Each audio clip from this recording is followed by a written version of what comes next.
Welcome to Wealth Coffee Chats, folks, for your daily live updates. Get the most out of today's episode by participating in the chat. Make sure you ask some questions, be part of the conversation, have a bit of fun, grab a coffee or a tea, take some notes, and get ready to start your day, folks. Quick few housekeeping rules, though. No spamming, no advertising or self-promotion in the chat. That's not on. Be kind and respectful to everyone when participating. And most of all, have a good time. Real estate investing can be your biggest asset. It also can be your most expensive asset when it comes to getting it right or getting it wrong, folks. It can be time-consuming, stressful, and that's why here at Positive, we have what's called a 6-star team, a full-service team that provides integrated wealth and property investing solutions and services simply designed to help you progress towards your goal of passive income through your property portfolio, folks. Make sure you check out our other podcasts on the Positive Mentor Network. Not only is there Wealth Coffee Chats, there's the Urban Property Investor. Drops every Wednesday with straight talking investing strategies and lessons with Sam Saggers. Property Investor Tales. This is where our clients, you guys, share real life stories from property investing, hosted by some of our advisors and strategists. And that's done every fortnight, dropping every Monday. Wealth, Wine and Wisdom, folks, that debriefs the week that was in the world of finance and property, hosted by yours truly, Jason Witten and Andy Fenton on Fridays. Hey, good morning, folks.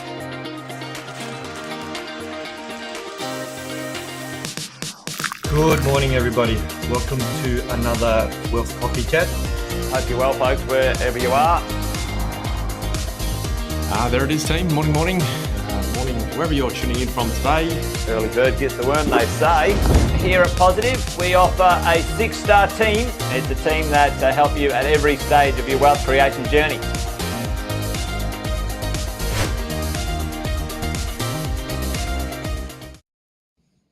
Good morning, folks. Happy Wednesday, 1st of October. Time is flying. We're on the downhill sprint to Christmas. I'm sure a few of you guys are thinking about it already, as I am. But first of the month, we're going to get back on it. So listen, team, welcome along. Wealth Coffee Chats.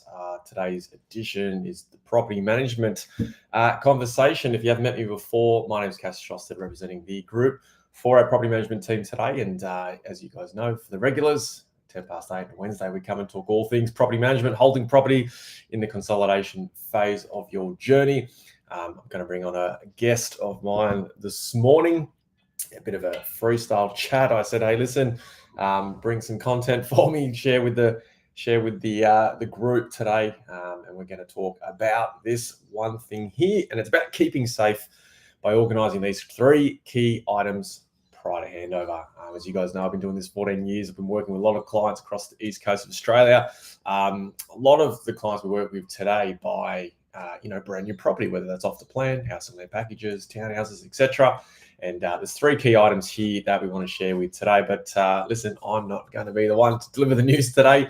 It's going to be my colleague, Dean Offengawi. So I'm going to bring him in, make sure my tech is working, team, and we'll bring him in here and say hello. So Dean, you're here. Hopefully you can hear me. Welcome along. Thought if it's okay with you, maybe give everyone a 60-second rundown on who you are, what you do within the Positive Collective team, and share with everyone what we'll be talking about today. Yeah, so I'm Dean, everyone. Thanks for having me here. I'm the investment relationship manager for the R&W or Positive Real Estate Group.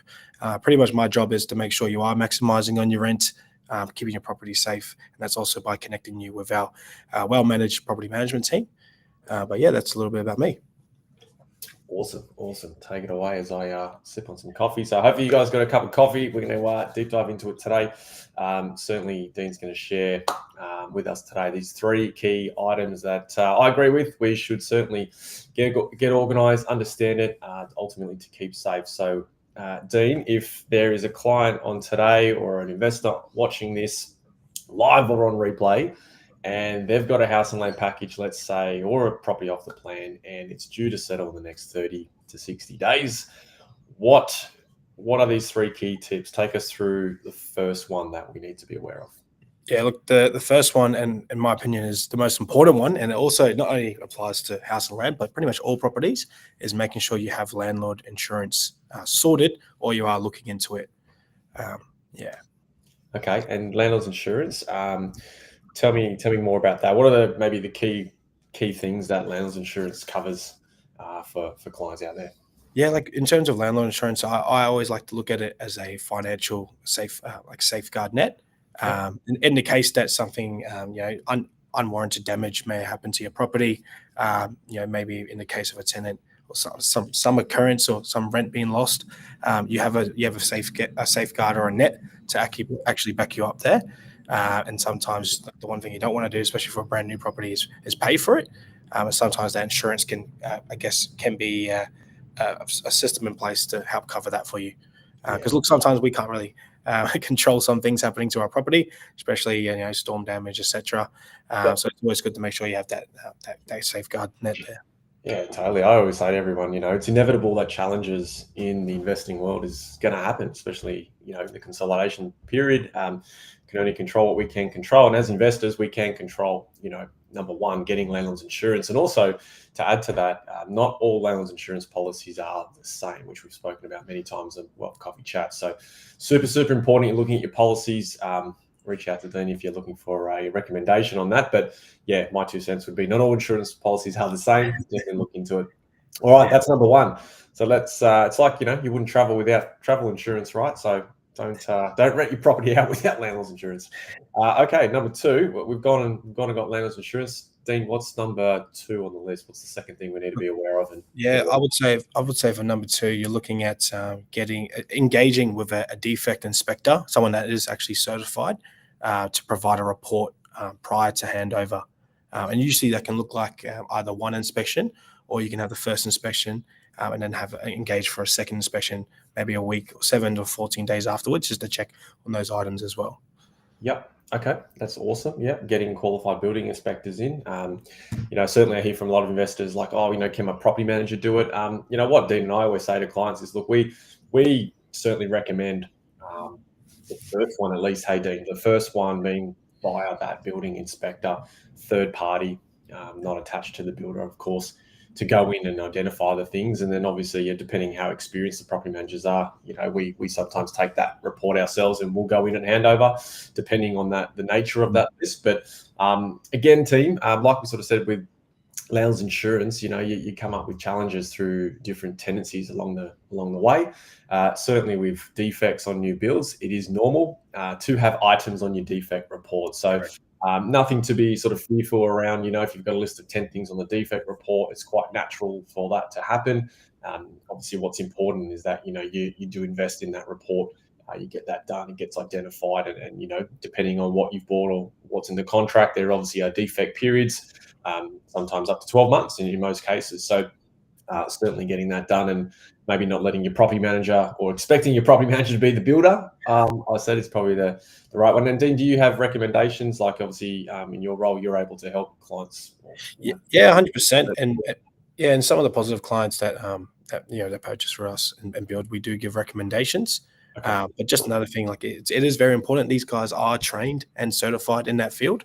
Yep. Sometimes they can pick up on items that we can't see with the naked eye as well. But it's always important, especially after that 12-month period. The one thing you don't want to do is be paying for maintenance that couldn't be tracked down the track.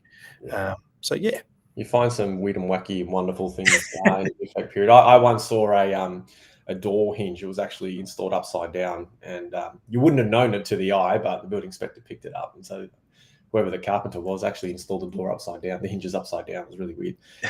Anyway. Story for another day. Okay, all right. We've got our landlord's insurance. We now feel a bit more safe and protected in that regard. We've gone through. We've had a building inspector go through. We've generated a report. We know kind of where the defects are and what the builder's now going to be responsible for to rectify. Certainly at handover, if not in that defect period. What's the third thing? What's one more important thing that investors should know?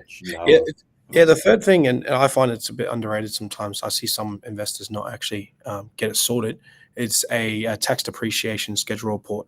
It's very important, especially just when you're getting closer to renting that brand new property out. It's quite vital. Yeah, awesome. Guys, so quantity surveyors, they go out.